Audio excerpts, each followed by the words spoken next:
The message came at midnight. Commander Daniel Harris was sleeping in his small room on the frontier station when his communicator beeped 3 times. He opened his eyes and looked at the ceiling for a moment. 3 beeps meant urgent. 3 beeps meant his quiet life was about to end. He sat up and read the message. The words were simple, but they made no sense. The Volanthi Empire was asking for him. Not any human. Him, by name. Daniel had been stationed on Kellinus Prime for 3 years. It was a small world at the edge of human space, a place where nothing happened and nothing was supposed to happen. He had asked for this assignment after the war. After everything. He wanted quiet. He wanted to forget, but the galaxy, it seemed, did not want to forget him. He dressed in his simple uniform and walked to the communication center. Captain Lisa Moore was waiting for him there. She was a short woman with gray hair and tired eyes. She had been running this station for 10 years, and she had never seen anything like this. "You know what this is about?" she asked. "No idea," Daniel said. "The Volanthi have never asked for anything from anyone. They are 10,000 years old. They think everyone else is a child. And now they want a human soldier in their royal court." Daniel looked at the message again. It was written in formal language, the kind that empires use when they are being polite but also making a demand. They wanted him to come immediately. They would send a ship. What did I do to get their attention? "Yes." Captain Moore shook her head. "I looked at your file. The parts I could read anyway. Half of it is classified so high that I would need 5 different permissions just to see the cover page. Whatever you did in the war, Daniel, someone noticed." Daniel said nothing. He remembered the war. He remembered too much of it. The Volanthi ship arrived 2 days later. It was beautiful in a way that human ships never were. It looked like it was made of liquid silver, like someone had frozen a waterfall and taught it to fly. Daniel stood on the landing pad with his single bag and watched it come down from the sky. A door opened in the side of the ship. A Volanthi officer stepped out. He was tall, nearly 8 feet, with silver scales that caught the light and 4 eyes that studied Daniel like he was a strange insect. "Commander Harris," the officer said. His voice was like music and thunder mixed together. "I am Lieutenant Verith. I will take you to the Queen." "The Queen herself wants to see me?" "The Queen herself asked for you. That is not a small thing. In 10,000 years, she has never asked for an outsider. You should feel honored." Daniel picked up his bag. "I feel confused, but I will take honored as a second option." The journey took 4 days. The Volanthi ship was fast, faster than anything humans had built. Daniel spent most of the time in his small cabin, reading everything he could find about the Volanthi Empire. They were old. They were proud. They had never lost a war in their entire history. But something was different now. Something had changed. On the 3rd day, Lieutenant Verith came to his cabin. He stood in the doorway, his 4 eyes looking at Daniel with something that might have been curiosity. "You are small," he said. "I have heard that before. You are soft. Your skin is thin. Your bones are weak. I could break you with 1 hand." Daniel looked up from his reading. "You could try." Something flickered in the lieutenant's eyes. It might have been surprise. It might have been respect. It was hard to tell with Volanthi faces. "The Queen will explain everything when you arrive," Verith said. "But I will tell you this much. The Krexar are coming. 12 worlds have already fallen. The Volanthi have never faced an enemy like this. We are strong. We are skilled. But the Krexar do not care about strength or skill. They come in numbers that darken the sky. They do not stop. They do not fear. They just keep coming." Daniel felt something cold move through his chest. He knew the Krexar. He had fought them before. He still had the scars. "And you think humans can help?" he asked. We have watched humans fight. We have seen your battles against the Krexar. You are small and weak, and you die easily. But you do not lose. Somehow, against all logic, you do not lose. The Queen wants to understand why. The ship arrived at the Volanthi homeworld the next morning. Daniel stood at the viewing window and watched it grow larger. It was a beautiful world, covered in forests of crystal trees and oceans of liquid silver. 2 suns hung in the sky, one gold and one blue, painting everything in strange and lovely colors. The palace was the largest building Daniel had ever seen. It rose from the center of the capital city like a mountain made of glass.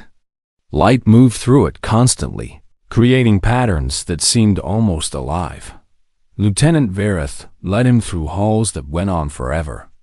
Volanthi nobles stopped and stared as they passed. Some whispered to each other.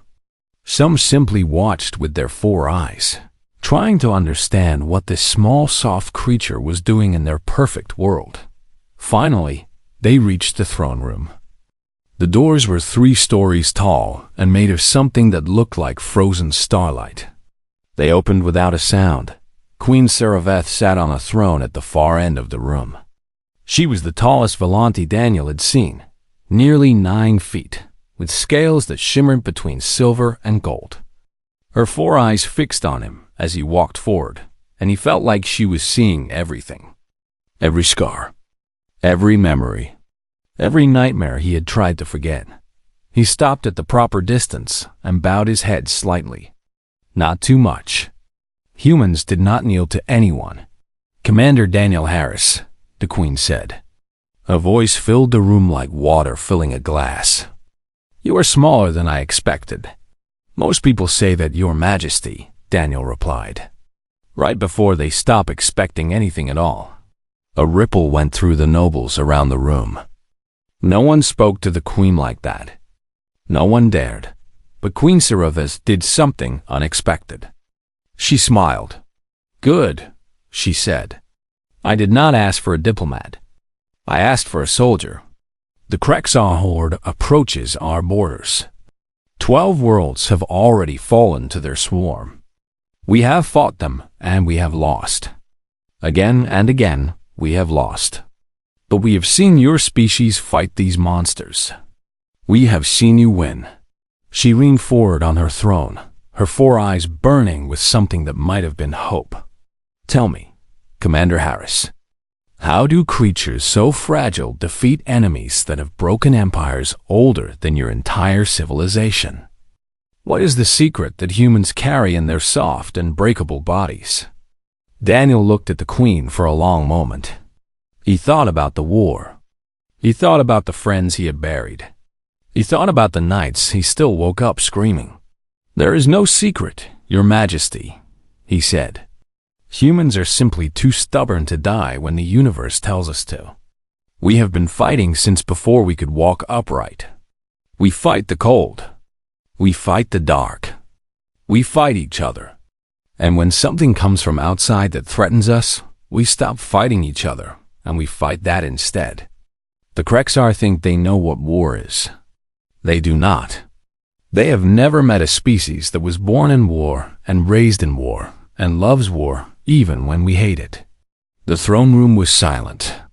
Every Volanthi stared at the small human who stood before their queen and spoke of war like it was an old friend. Queen Saraveth sat back on her throne. Her smile had not faded. "You will stay here, Commander Harris. You will teach my warriors what you know. And when the Krexar come, you will fight beside us." It was not a request. It was a command. Daniel nodded. "Then I hope your warriors are ready to learn, Your Majesty, because the lessons will not be gentle." The Queen's smile grew wider. "Neither are we, Commander. Neither are we." Daniel woke before the sun rose. It was an old habit from the war, one he had never been able to break. Sleep was dangerous when enemies could come at any moment. His body had learned to rest in small pieces, always ready, always alert. His room in the palace was beautiful. The walls were made of something that looked like crystal, and soft light moved through them like fish swimming in water. The bed was too soft and too large. He had slept on the floor instead. A servant came to his door as the first sun began to peek over the horizon. She was young for a Volante, only 6 feet tall, with scales that were more blue than silver. She looked at him with something like fear in her 4 eyes. "The Queen has arranged for you to train with the Royal Guard," she said. "They are waiting in the training yard." Daniel followed her through the endless halls of the palace. They passed gardens filled with plants that glowed in colors he did not have names for. They passed libraries that stretched up in the darkness, filled with knowledge older than human civilization. They passed Volante nobles who watched him with cold eyes and whispered words he could not understand. The training yard was an open space behind the palace. It was covered in sand that sparkled like crushed diamonds. 20 Volante warriors stood in perfect formation, their armor gleaming in the light of the twin suns. They were the Royal Guard, the finest soldiers the Volante had ever produced. Captain Vera stood at their head. He had exchanged his ship uniform for battle armor, and he looked even more dangerous than before. His 4 eyes tracked Daniel as he walked onto the sand. "The human has arrived," Vareth announced. "The Queen wishes us to see what humans call combat. She wishes to understand why such small and weak creatures have earned a reputation in war." The guards did not laugh, but Daniel could feel their disbelief. He was half their size. His skin was soft and pink. He had no scales, no claws, no natural weapons at all. To them, he must have looked like prey. "How would you like to do this?" Daniel asked. "Choose any weapon," Vareth said. "Fight any of my guards. Show us what you can do." Daniel looked at the rack of Volante weapons at the edge of the yard. They were beautiful things, curved blades and pointed spears, all made of metal that seemed to glow from within. He walked over and picked up a training staff, a simple wooden pole about 6 feet long. The guards exchanged looks. A staff was a beginner's weapon. It was what children used before they were trusted with real blades. "I will fight 3, Daniel said. Silence fell over the yard. Even Vareth looked surprised. 3 at once? If one is too easy. Something changed in the air. The guards were no longer amused. They were angry. This small creature was insulting them, insulting their skill and their honor. 3 of them stepped forward without waiting for orders. They drew their training blades and spread out in a perfect triangle around Daniel. He stood in the center and waited. He did not take a stance. He did not raise his weapon. He just stood there, breathing slowly, watching them with eyes that had seen too much. The first guard attacked from behind. It was a smart move. Daniel was small and slow. He could not possibly react in time. But Daniel was not where the blade expected him to be. He moved sideways, a small step that seemed simple but placed him exactly outside the arc of the swing. His staff came up and tapped the guard's wrist. It was a gentle touch, almost friendly, but the guard's blade flew from his hand and landed in the sand 10 feet away. The second guard came from the left. Daniel did not block. He redirected, using his staff to guide the blade past his body while he stepped into the guard's space. His elbow struck the guard's midsection. It was not a hard blow, but the guard folded around it and stumbled backward, gasping for air. The third guard was smarter. He waited, watching, trying to understand what had just happened. Daniel gave him no time. He moved forward in a blur of motion, his staff spinning, striking, never stopping. The guard blocked the first blow. He blocked a second. The third caught him across the knee and sent him down to the sand. The entire exchange had taken less than 10 seconds. Daniel stepped back and lowered his staff. He was not breathing hard. He was not sweating. He looked like a man who had just finished a light walk. Again. He asked, Vareth stared at him for a long moment. Then he drew his own blade and stepped onto the sand. "I will fight you myself," he said. What followed was not a fight. It was a lesson. Vareth was fast and strong and skilled. He had been fighting for centuries. His blade moved like lightning, striking from angles that should have been impossible to predict. But Daniel was never where the blade expected. He flowed around the attacks like water around stones. He did not meet force with force. He redirected, he misdirected.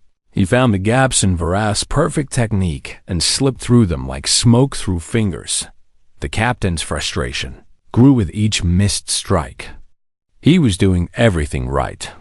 His form was perfect, but nothing worked. Finally, Daniel saw his opening. He let Vareth overextend on a thrust, then stepped inside his guard and placed the end of his staff against the captain's throat. If it had been a blade, the fight would have been over.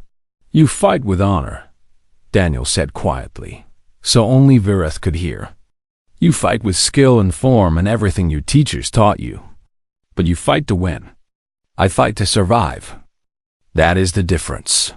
He stepped back and lowered his staff. Vareth stood very still for a moment. Then, slowly, he sheathed his blade and bowed his head. "I begin to understand," he said. That evening, Queen Sarava summoned Daniel to her private chambers. It was an honor that few received, even among her own people. Her chambers were at the top of the palace, a room made entirely of crystal that looked out over the silver oceans and the glowing forests. She sat on a simple chair, not a throne. Up close, without the ceremony and the crowds, she looked tired. The weight of 10,000 years of history sat on her shoulders. "My captain tells me you defeated him without breaking a sweat," she said. "Your captain is a fine warrior. He just thinks about fighting in a different way." "And what way do humans think about fighting?" Daniel sat down across from her. The chair was too tall for him. His feet did not quite touch the floor. He did not let it bother him. "The Volanthi have been strong for so long that you have forgotten what it means to be weak," he said. "You fight your enemies head-on because you have always been able to win that way. You have honor codes and rules because you have never needed to break them." He paused, choosing his words carefully. "Humans were never strong. We were never at the top of the food chain. For most of our history, we were prey. We were eaten by things bigger and faster and more dangerous than us. But we survived. We survived because we learned to cheat." The queen tilted her head. "Cheat? We learned to use tools. We learned to set traps. We learned to attack from hiding and run away before our enemies could respond. We learned that there is no such thing as a fair fight. Because fair fights are for people who can afford to lose." He leaned forward, his eyes meeting her 4 eyes without flinching. "The Krexar are like the beasts that hunted us on our homeworld. They are bigger. They are faster. They are more numerous. But they are not smarter. And they have never faced a species that has spent its entire existence learning how to kill things that should be able to kill them." Queen Saravath was silent for a long time. The twin suns had set, and the crystal walls of her chamber glowed with soft light from within. "My people are afraid," she finally said. "We have never lost a war. The idea that we might lose, that our empire might fall, is breaking something inside them. They do not know how to be afraid. Then they will learn," Daniel said. "Fear is not a weakness, Your Majesty. It is a teacher. It shows you what matters. It makes you faster and stronger and more desperate.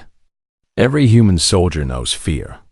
We walk into battle with it sitting on our shoulder, whispering in our ear. But we go anyway, because the alternative is worse." The queen looked at him for a long moment.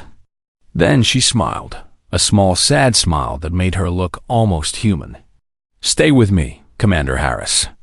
Teach my warriors what you know. When the Krexar come, I want them to face something they have never seen before. "And what is that, Your Majesty?" Her smile grew a little wider, a little fiercer. "A species that refuses to die." Daniel nodded slowly. "That, Your Majesty, is something I can definitely teach." 3 weeks passed. Daniel trained with the Royal Guard every day. At first, they resented him. He was small and strange, and he did not fight the way warriors were supposed to fight. But slowly, one by one, they began to understand. Captain Vareth was the first to change. He started asking questions after their training sessions. How did Daniel know where the attack would come? How did he move so fast without seeming to move at all? Daniel answered as best he could. He talked about reading body language, about predicting movements, about the small signs that told you what someone was going to do before they did it. "Your body tells the truth even when your mind lies," Daniel explained one morning. "The way you shift your weight, the direction your eyes look, the tension in your shoulders. Everything is a message. You just have to learn to read it." Vareth practiced for hours. He was a good student. He had been fighting for 300 years, but he had the humility to admit that he still had things to learn. The other guards followed his example. They stopped seeing Daniel as an insult and started seeing him as a teacher. They listened when he spoke. They tried the techniques he showed them. They failed again and again, but they kept trying. Daniel watched them grow. It reminded him of training new recruits back on Earth. The same frustration, the same slow progress, the same moment when everything clicked and they finally understood. But underneath it all, a clock was ticking. The Krexar were coming. Every day, more reports arrived at the palace. Another world had fallen. Another fleet had been destroyed. The swarm was moving closer, eating everything in its path. On the morning of the 23rd day, the alarm came. A servant burst into the training yard, her blue scales pale with fear. "The Krexar fleet has entered the system," she gasped. "They will reach the planet in 6 hours." The training yard erupted in chaos. Guards ran in all directions, shouting orders, grabbing weapons, preparing for battle. Daniel stood still in the center of it all, his mind already moving to a different place. A colder place. A place where fear lived but did not control. Queen Serevith appeared at the edge of the yard. She was dressed for war now, her ceremonial robes replaced by battle armor that made her look like a goddess of silver and steel. "Commander Harris," she called, "you will lead my vanguard." The chaos stopped. Every guard turned to stare at her. "Your Majesty," Captain Vareth said carefully, "it is not proper for an outsider to lead the Royal Guard. The honor should go to one of our own. The honor should go to whoever gives us the best chance of survival," the Queen replied. Her voice was ice and fire mixed together. "Commander Harris has fought the Krexar before. He has beaten them before. Can any of you say the same?" No one answered. "Then it is decided. Commander Harris, prepare for battle. I will send your armor to your quarters." Daniel bowed his head. "I will need my own armor, Your Majesty. The human gear I brought with me." The Queen raised what might have been an eyebrow. "That battered thing? We can provide you with proper Volanthi armor. It is stronger, lighter, more advanced in every way." "Thank you, Your Majesty. But my armor knows me, and I know it. In battle, that matters more than strength or lightness." The Queen studied him for a moment and nodded. "Very well. I will have it brought to you." Daniel walked back to his quarters through halls that had become familiar over the past weeks. Volanthi nobles watched him pass, their expressions a mix of fear and something that might have been hope. The small human was going to lead their finest warriors against an enemy that had broken empires. It was madness, but it was also their only chance. His armor was waiting for him when he arrived. A servant had placed it on the stand in the corner of his room. It looked out of place among the crystal and silver, a thing of dull metal and worn fabric, covered in dents and scratches and marks from battles past. Daniel stood before it for a long moment. He had not worn this armor since the war ended. He had locked it away and tried to forget what it meant, what it had seen, what it had survived. But now, the war was back, and the armor was waiting.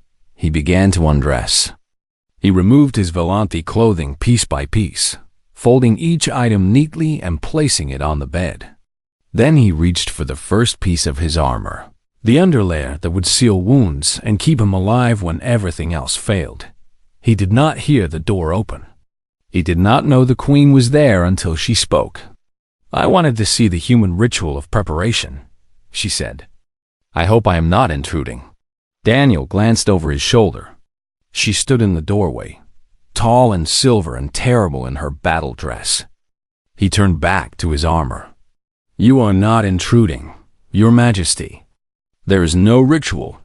I just put on the armor, piece by piece, until I am ready. May I watch?" He shrugged. "If you wish." He removed his shirt and reached for the underlayer. Behind him, he heard the Queen draw a sharp breath. For a moment, he did not understand. Then he remembered. His back. The Queen walked forward slowly, her footsteps soft on the crystal floor. She moved around him, her 4 eyes wide, her mouth slightly open. She was staring at his back like she had never seen anything like it, and she probably had not. Daniel's back was a map of violence. A massive burn scar covered his left shoulder blade, the skin shiny and twisted where plasma fire had cooked it. Below that, 3 long parallel gashes ran across his lower back, the marks of Krexar claws from a fight that had almost killed him. Circular scars dotted his spine, evidence of the shrapnel that had been cut out of him after an explosion. Thin surgical lines crossed between the larger marks, memories of field operations performed in the dark while enemies hunted nearby. "By the twin suns," the Queen whispered. "What happened to you?" Daniel did not turn around. He kept his eyes on his armor. "War happened, Your Majesty." She reached out, her long silver fingers hovering over the burned scar without touching it. "This one. How did you survive this?" "Transport crash on a world called Kepler 9. The fuel cells caught fire. 2 of my soldiers were trapped inside. I went back for them. Through fire?" "Through fire." She moved her attention to the claw marks. "And these?" "Krexar ambush. We were scouting a position, and they came out of nowhere. My rifle jammed. I had to fight them with my hands until my team could reach me." "You fought Krexar with your bare hands?" "I did not have a choice." The Queen circled around to face him. Her eyes moved down his chest, finding more scars. A ragged hole near his heart where a projectile had passed less than an inch from killing him. Burns on his stomach from a chemical weapon that should have eaten through his organs. More surgical lines, more shrapnel marks, more evidence of a body that had been broken and put back together so many times that it was more scar than skin. "How are you still alive?" she asked. Daniel met her eyes. "Because dying was never an option, Your Majesty."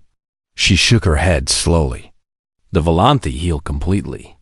Our medical technology erases all traces of injury. We consider scars to be marks of failure, proof that a warrior was not skilled enough to avoid harm." Daniel pulled the underlayer over his head and smoothed it down over his damaged skin. "Humans see it differently. Every scar is a lesson. Every wound is proof that the universe tried to kill us and we refuse to let it. We do not hide our damage. We wear it." He picked up the first piece of armor, the chest plate, and began to attach it to the underlayer. It was heavy in his hands, heavier than he remembered. But it fit perfectly. It always had. "The Krexar think that fear is the greatest weapon," he continued. "They believe that if they hurt you enough, if they show you enough horror, you will break. They have conquered species that live for millions of years, using nothing but terror."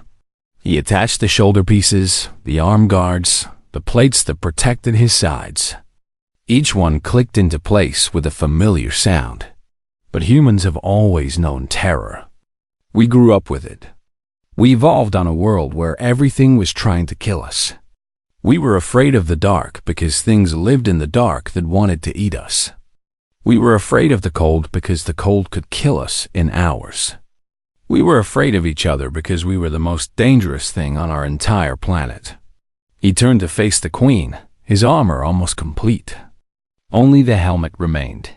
Fear is not our weakness, Your Majesty. It is our oldest friend. We have lived with it so long that we have learned to use it. When a human is afraid, they do not freeze. They do not run. They fight harder. Because we know that fear means death is close, and we have been spitting in death's face since before we learned to walk upright. The Queen looked at him for a long moment. The small human in his battered armor, covered in scars that should have killed him a dozen times over. He looked nothing like a hero. He looked like something that had crawled out of a war and refused to stop crawling. I chose correctly, she said softly. When I asked for you, I chose correctly. Daniel picked up his helmet. It was dented and scratched, the paint worn away in patches. But the seal was good, and the system still worked. That was all that mattered. Let us hope so, Your Majesty, he said. The Kreks are about to meet a human who has nothing left to lose. I hope they are ready for what that means. He put on his helmet. The seal hissed closed. The display flickered to life, showing him readouts and data and the countdown until the enemy arrived. 6 hours. Time to end another war. The war room was deep in the heart of the palace. It was a circular chamber with walls of black stone, covered in screens that showed the space around the planet. Red dots filled one side of the display. Thousands of them. Tens of thousands. The Krexar fleet, coming closer with every passing minute. Daniel stood at the central table, surrounded by Volanti commanders who looked at him with a mixture of doubt and desperate hope. Queen Saraveth sat at the head of the table, her 4 eyes moving between the screens and the human who was supposed to save them. Their numbers are greater than we expected, one commander said. His name was Lord Kareth, and he had been fighting wars before humans learned to make fire. Our fleet is outnumbered 5 to 1.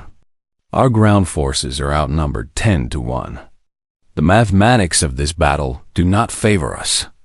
Mathematics never favor anyone, Daniel replied. Battles are not equations. They are chaos.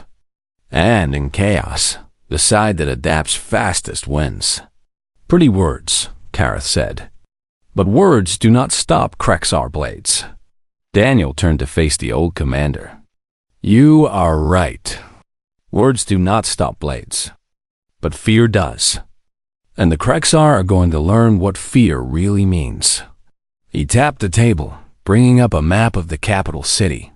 The palace stood at the center, surrounded by rings of buildings that grew smaller and simpler as they spread outward. The Krexar expect you to fight like you always fight, Daniel said. They expect you to meet them in open battle, line against line, strength against strength. They have seen you do it on 12 other worlds. They know they can win that fight. Then what do you suggest? The Queen asked. We do not give them that fight. We let them land. We let them think they are winning. And then we kill them in ways they never expected.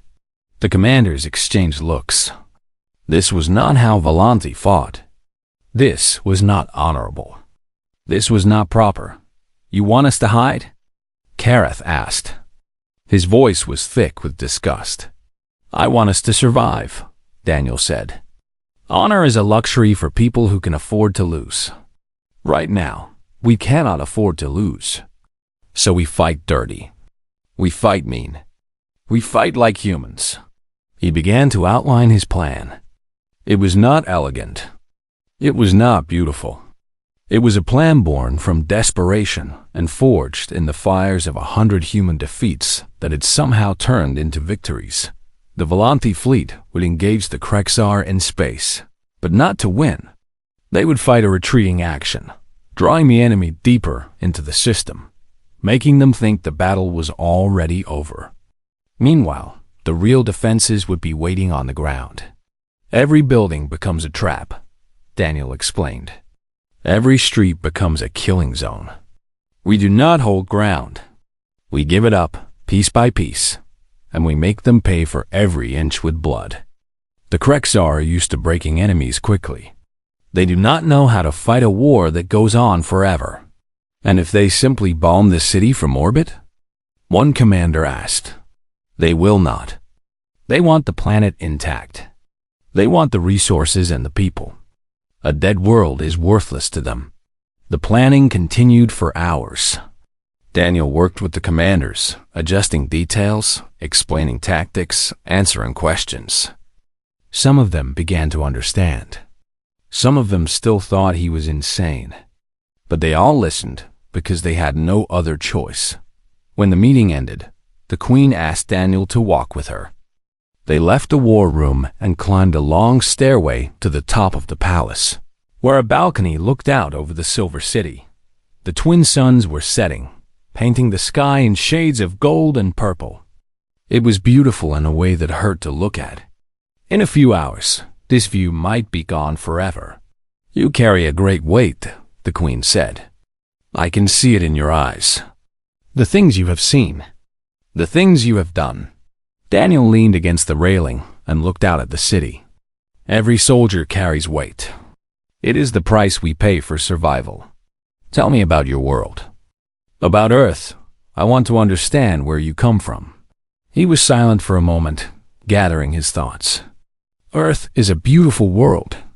Blue oceans, green forests, mountains that touch the sky. But it is also a dangerous world. For most of our history, we were not the strongest creatures on the planet. We were small and slow and weak. The things that hunted us had claws and teeth and venom. They could run faster than us, see better than us, smell us from miles away. But you survived. We did more than survive. We conquered. Every predator that threatened us, we found a way to kill. Every environment that tried to destroy us, we learned to master. The cold, the heat, the depths of the ocean, the heights of the mountains. We spread across our entire world, and then we spread to others. The Queen turned to look at him. In the fading light, her silver scales seemed to glow from within. How? How did such small and fragile creatures accomplish so much? Because we never stopped fighting. Because we never accepted defeat. Because every time the universe knocked us down, we got back up and hit it harder. He turned to face her, his scarred hands gripping the railing. The Volanthi have been powerful for so long that you have forgotten what it means to struggle. You have forgotten the feeling of being hunted, of being prey, of knowing that if you make one mistake, you will die and no one will remember you ever existed. But humans remember, the Queen said softly. Humans never forget. Every scar on my body is a reminder. Every nightmare that wakes me in the dark is a teacher. I know exactly how close I have come to death. I know exactly what it costs to survive. And I am willing to pay that cost again and again, as many times as necessary. The last light of the suns faded from the sky. The stars appeared, bright points of light scattered across the darkness. Among them, moving closer every second, was the Krexar fleet. I have lived for over 1,000 years, the Queen said. I have seen empires rise and fall. I have watched species climb to greatness and crumble to dust. In all that time, I have never met anyone like you. There are billions of me, Daniel replied, on Earth and on 100 colony worlds. Humans who grew up hearing stories of struggle and survival. Humans who know that the universe is not kind and does not care if we live or die.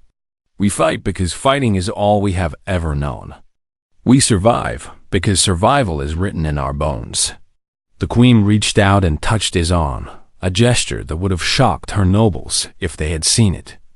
My people are afraid, she said.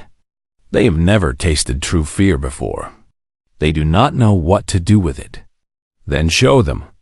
Stand at the front of the battle. Let them see that their queen is willing to die beside them.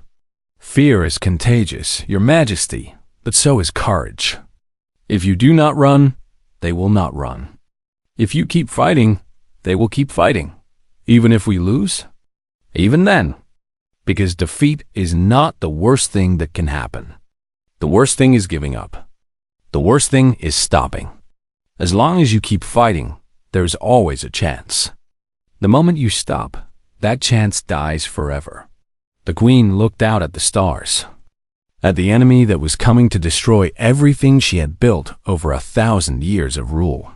I chose to bring a human here because I wanted to understand how you fight, she said. But I think I have learned something more important. I have learned how you live, with fear and pain and scars that never heal, with memories of defeat that would break anyone else. And you just keep going. You just keep fighting. No matter what. Daniel nodded. That is what humans do, Your Majesty. We endure. We adapt. We overcome. And when everything seems lost, when there is no hope and no chance and no way forward, that is when we fight the hardest. Because we have nothing left to lose and nothing left to fear. And the only thing left is the fight itself. The first alarms began to sound. The Krexar fleet had entered weapons range. Daniel straightened his armor and checked his weapons one last time. Time to show the galaxy what happens when you corner a human, he said. They're about to learn that the most dangerous creature in the universe is not the biggest or the strongest or the fastest. It is the one that refuses to die. The queen drew her sword. It was a beautiful weapon, silver and gold, ancient beyond measure. In her hand, it looked like a piece of starlight given form. Then let us teach them together, Commander Harris. Let us show them what we are made of. Daniel smiled beneath his helmet. It was not a kind smile. It was the smile of a predator that had just spotted its prey. After you, Your Majesty. The sky turned black with Krexar ships. They came down like a storm of metal and chitin, thousands of landing craft carrying millions of warriors. The sound they made as they descended was like nothing Daniel had ever heard. A scream and a roar and a hiss all mixed together. The sound of a swarm that had conquered 100 worlds and expected to conquer 100 more. Daniel stood at the front of the vanguard. Behind him were 500 Volanti warriors, the best the Royal Guard had to offer. They had trained with him for 3 weeks. They had learned to fight dirty. They had learned to use fear instead of running from it. Now it was time to see if those lessons had taken hold. Remember, he said through his helmet's communicator, we are not here to win a fair fight. We are here to make them bleed for every step they take. Fall back when I say fall back. Strike when I say strike. Trust the plan. We trust you, Commander, Captain Verith replied. His voice was steady. He had lost his fear of dying somewhere in the past 3 weeks. Now he was just focused on killing as many Krexar as possible before the end came. The first wave hit the outer defenses like a hammer. Krexar warriors poured through the streets, their black armor gleaming, their curved blades slicing through anything in their path. They were fast and strong and brutal. On any other world, they would have broken through in minutes, but this was not any other world. The first trap triggered as the Krexar reached the second district. Buildings that had seemed empty suddenly exploded outward, sending debris and fire into the packed streets. The Krexar formations shattered. Warriors scattered, trying to find cover, trying to understand what was happening. That was when the Volanti attacked. They came from above and below, from doorways and windows, from places the Krexar had not thought to check. They fought the way Daniel had taught them. Quick strikes. Retreat before the enemy could respond. Never stand and fight when you could hit and run. The Krexar were confused. This was not how civilized species fought. This was messy and chaotic and wrong. Their commanders tried to reform their lines, tried to bring order to the chaos. But every time they gathered, another trap would trigger. Another attack would come from an unexpected direction. Daniel moved through the battle like a ghost. His armor was old and battered, but it still worked. He killed Krexar after Krexar, using their own movements against them, finding the weak points in their armor, exploiting every gap in their formations. A Krexar warrior twice. His size came at him with a blade that could have cut through steel. Daniel ducked under the swing, stepped inside the warrior's reach, and drove his knife through the joint between helmet and neck armor. The Krexar fell without a sound. Another warrior attacked from behind. Daniel felt the movement before he saw it, a shift in the air, a change in the sound around him. He spun, caught the incoming blade with his armored forearm, and fired his pistol point-blank into the warrior's face. They kept coming. They would always keep coming. That was what the Krexar did. They overwhelmed their enemies with numbers, with relentless waves of warriors that never stopped, never tired, never retreated. But today, for the first time, the Krexar were the ones being overwhelmed. The battle raged for 6 hours. The sun rose and set and rose again. The streets of the capital ran with blood, both red and black. Buildings collapsed. Fires burned. The sound of combat was everywhere, a constant roar that seemed to have no beginning and no end. Daniel lost track of how many Krexar he killed. Dozens, maybe hundreds. His armor was cracked in a dozen places.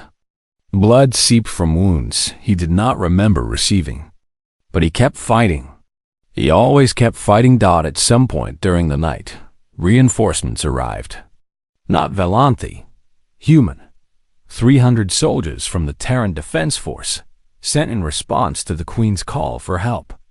They dropped from orbit in combat pods, landing in the midst of the Krexar rear formations. They brought heavy weapons and bad attitudes and 3 centuries of human military experience. The Krexar had never seen anything like it.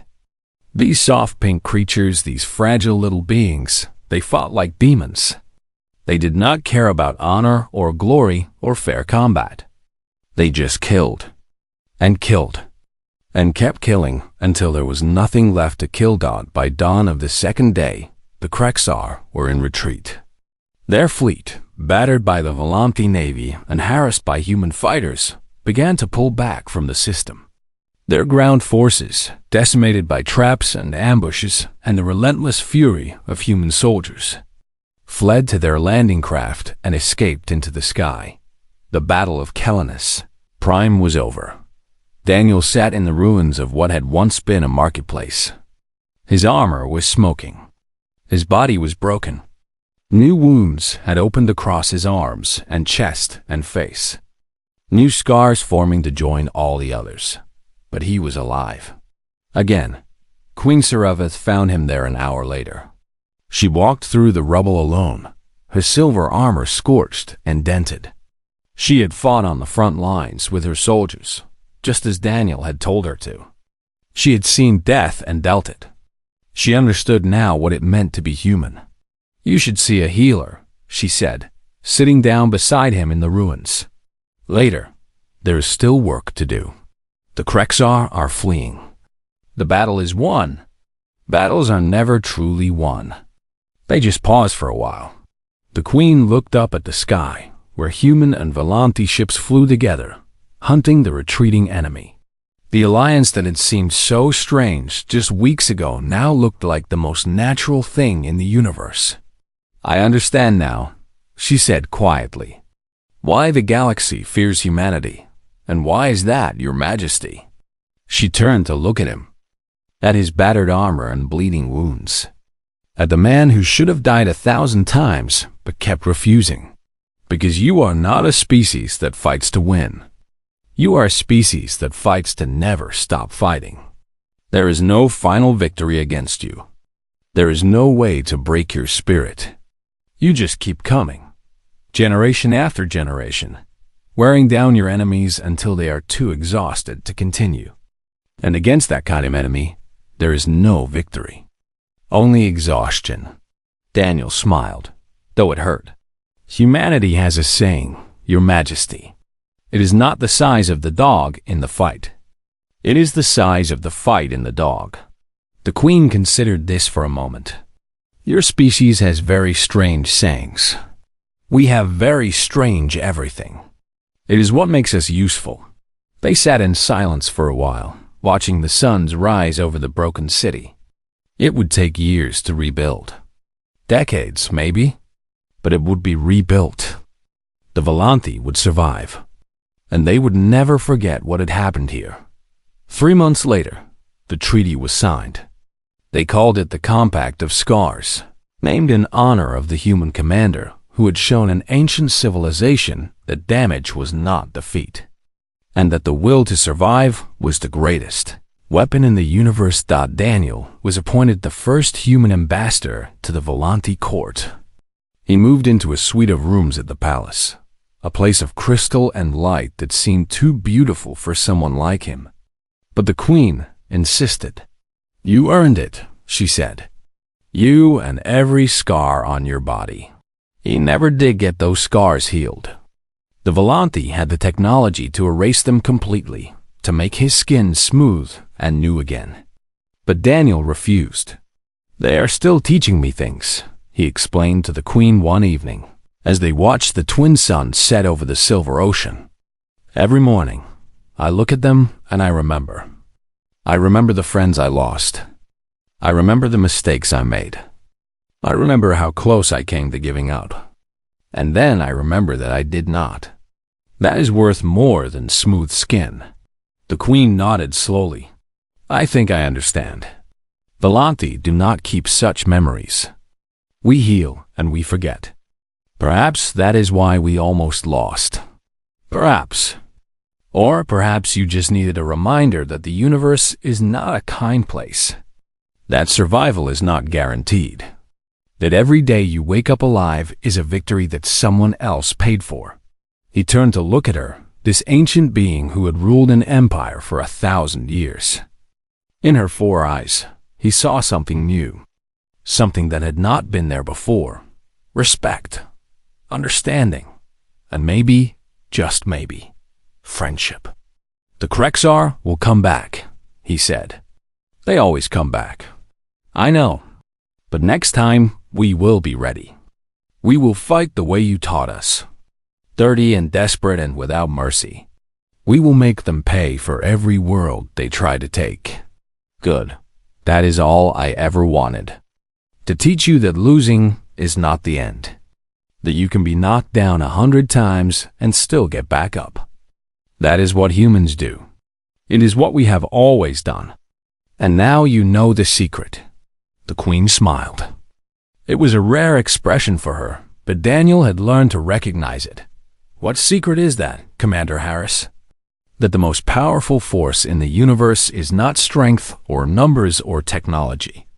It is the simple refusal to stop. To keep fighting when every logical part of you says to give up. To stand up one more time when you have no strength left. To look at the darkness coming to swallow you and say, not today. Not ever. I am still here. I am still fighting. And I will never stop. He looked out at the sunset, at the world he had helped save, at the future he had helped create. That is humanity, Your Majesty. We are the species that refuses to die. And as long as there is one human left standing, that will never change. The suns dipped below the horizon. The stars came out, bright and endless. Somewhere out there, the Krexar were licking their wounds and planning their revenge. Daniel smiled. Let them come. He would be waiting.